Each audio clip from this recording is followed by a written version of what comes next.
We are counting down 10 legal myths that quietly lead people into serious trouble.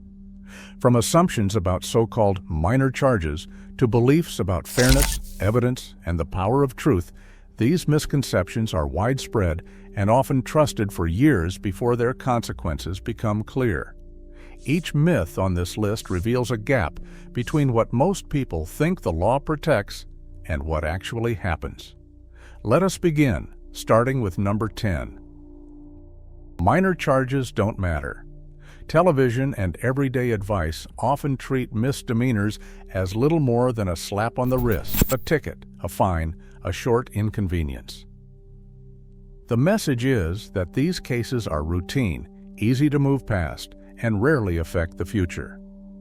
But in the United States, courts process nearly 13 million misdemeanor cases every year. Even a single guilty plea, no matter how small the charge seems, creates a permanent public record. That record can quietly trigger consequences that go far beyond the courtroom. Employers, licensing boards, and even housing authorities often check for any criminal history. In one reported case, a teacher lost their professional license after pleading to a misdemeanor marijuana offense.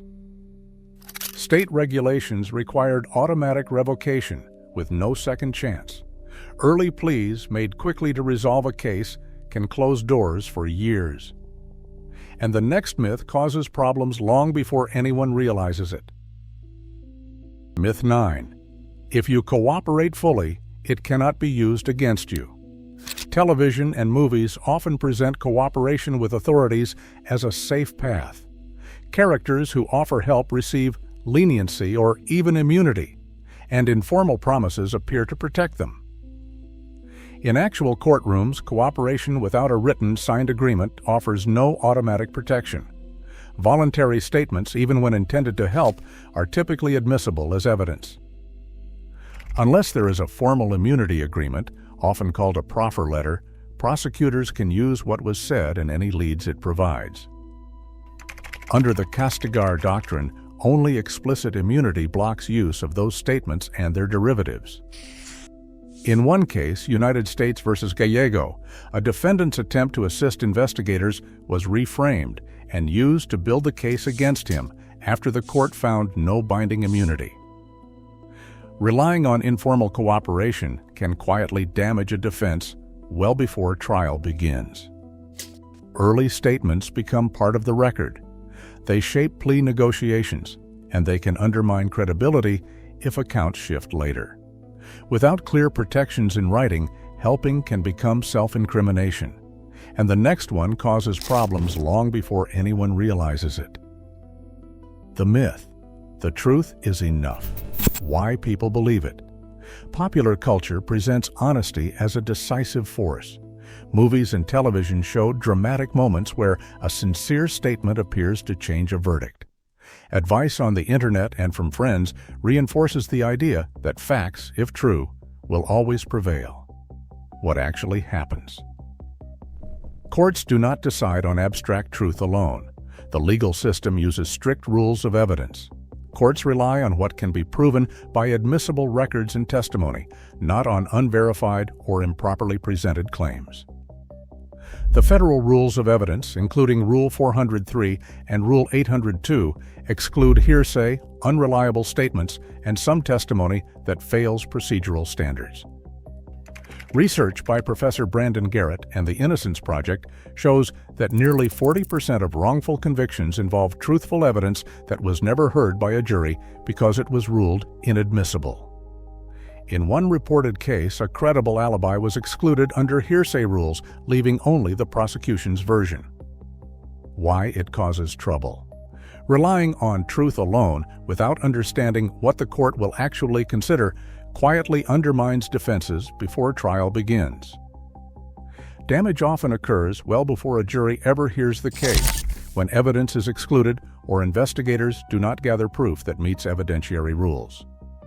A sincere statement can be true and still be legally unusable, and the next one causes problems long before anyone realizes it. The myth: you can always appeal. Why people believe it. Popular culture treats appeals as a second chance. Courtroom dramas and procedural shows often suggest that a single objection or one filing can undo a verdict. Those portrayals make appeals seem routine. What actually happens? Appeals are strictly limited. Appellate courts review legal error, not to reweigh evidence or relitigate facts. Courts generally consider only issues that were properly preserved at trial. If an objection was not made at the right moment, the issue is usually lost. The federal rules of appellate procedure set a 30-day deadline to file a notice of appeal in federal cases, and most states follow similar or even shorter timelines. Once that window closes, the opportunity is gone. Even when an appeal is filed, the standard of review is highly deferential, and most factual findings are left untouched unless there is clear error. National statistics show that federal criminal appeals reverse a conviction less than 10% of the time. Why it causes trouble? Relying on the idea that anything can be fixed later creates a quiet but serious risk. Missed deadlines and unpreserved objections close off almost all options before a case ever reaches an appellate judge. The record is set early, and the chance to change it is rarely offered twice. Finality often arrives long before many people realize it, and the next one causes problems long before anyone realizes it. The myth. Judges will see what is fair. The myth presented in court is simple and persuasive. Many assume that judges will correct injustice, and that what feels fair will guide every decision. Why people believe it. Television dramas, movies, and stories about courtroom heroics show judges as moral arbiters, overriding technicalities with personal judgment. That image is familiar and comforting, and it becomes easy to assume it is true in real life. What actually happens? In practice, judges are bound by statutes, rules of evidence, and binding precedent. They cannot admit evidence that the law excludes, no matter how relevant it seems. If a party fails to make a required motion or misses a deadline, judges have limited ability to fix that error later. Mandatory minimum sentences, statutory exclusions, and procedural bars restrict what a judge can consider, even when the result feels harsh. Retired federal judge Nancy Gertner has explained that fairness in court is procedural, not intuitive, and judges must follow the rules, not a personal sense of justice. Why it causes trouble. Relying on a judge's sympathy instead of making timely legal arguments can quietly close off options. When evidence is excluded or objections are waived, the record is set. Without a proper legal basis, claims of unfairness rarely succeed, and the consequences often become permanent long before anyone realizes it. And the next one causes problems long before anyone realizes it. Myth 5. The claim is simple. If there is no signature, it does not count. Many people believe this because movies, memes, and casual stories show deals collapsing when a name is missing. Internet advice and word of mouth reinforce the idea that a signed page is the only proof, so memes and anecdotes make the belief stick. What actually happens is different. Courts often enforce agreements based on conduct, electronic assent, or partial performance. The 1999 E-Sign Act made electronic signatures legally binding. Under the Uniform Commercial Code, an unsigned contract can be enforced if the parties behave as though they have a deal. In Lucy v. Zamer, a handwritten agreement on a restaurant check, followed by clear conduct, was enforced despite the informal setting. Modern courts have accepted email chains and text confirmations when actions show both sides agreed, and those actions can be as persuasive as a written signature. Why this causes trouble? Relying on the absence of a signature can quietly backfire. Pretrial filings, emails, and casual exchanges may become binding if they show intent and performance. The law often values conduct over paperwork, which means problems can develop long before a judge ever sees a file. And the next one causes problems long before anyone realizes it. Only guilty people need lawyers. Many people pick up this idea from television, movies, and casual conversation. Self-representation is sometimes shown as a sign of innocence or confidence, so the belief feels intuitive. In reality, early legal representation is not about hiding guilt. It is about preserving essential rights. Defense lawyers file motions to secure evidence, challenge improper procedures, and ensure that nothing is lost or overlooked before trial. The American Bar Association standards require attorneys to act quickly to protect evidence, request discovery, and raise objections. People who represent themselves often miss key deadlines and do not make necessary motions, sometimes waiving rights without realizing it. Those missed actions cause harm long before a judge hears the case. Once evidence is lost or deadlines pass, the damage is often permanent. Relying on the myth that only guilty people need lawyers leaves people exposed well before they ever see a courtroom. And the next one causes problems long before anyone realizes it. You can explain everything later. Many people believe that. They have seen dramatic scenes in films and television, or heard casual advice to wait until things calm down. The idea feels safe, that a later explanation will set the record straight. In reality, the earliest statements become the foundation of a case. Police reports, witness interviews, and body camera footage are recorded and logged. Many departments automatically delete unflagged body camera video within 30 to 90 days, unless someone formally requests preservation. If evidence is not identified and held within that window, it can be erased permanently.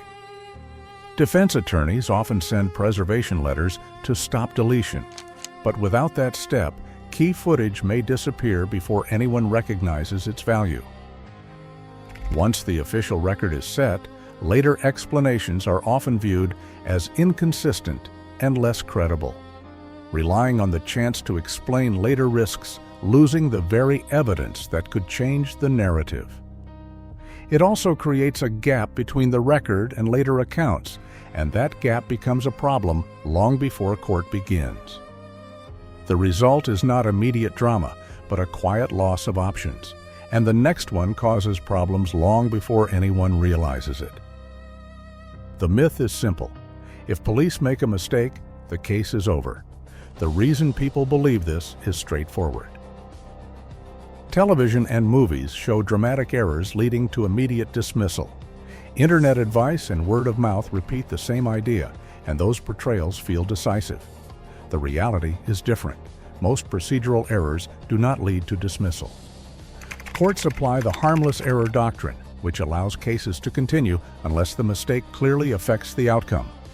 In Chapman v. California, the Supreme Court explained that prosecutors must show beyond a reasonable doubt that an error did not sway the verdict. In practice, courts often find an error harmless when other evidence remains strong. Suppression of evidence is uncommon.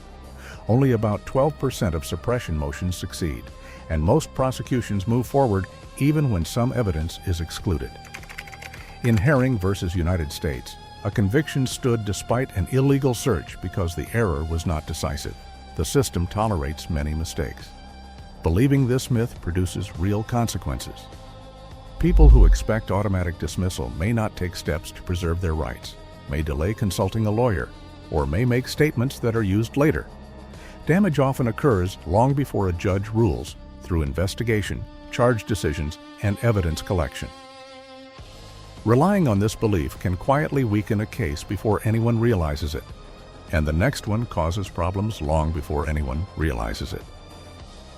Police dramas often suggest that innocent people should talk. In reality, voluntary statements, no matter where they are made, are almost always admissible. Miranda rights protect against custodial interrogation only. Anything said voluntarily can be used in court, even against someone who did nothing wrong. About 25% of DNA exonerations involved false confessions or statements made by people who thought honesty would clear them. The Central Park 5 case stands as a warning. Each teen's own words, spoken under pressure, became the backbone of wrongful convictions. Once recorded, statements are hard to retract. Even small inconsistencies can be used to attack credibility, and the damage is often permanent. Across all 10 myths, one pattern stands out.